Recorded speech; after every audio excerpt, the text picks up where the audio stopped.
Wow, we're so portable. We packed up in like 2 seconds. I know. We should do this again. We should do it tomorrow. All right, guys, now that we're back at home, I'm gonna cook this up. Let's take a look at our pompano. I'm so glad I already cleaned them all out at the beach. You know, I don't have sand or anything in here already. They're all cleaned. Jeez Louise, that is a massive one.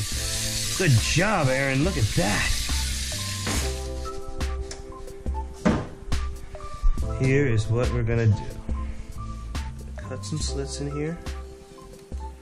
Just like this.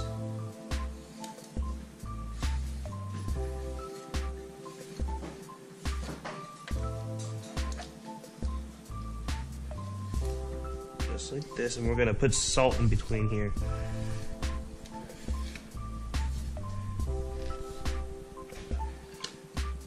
There we go.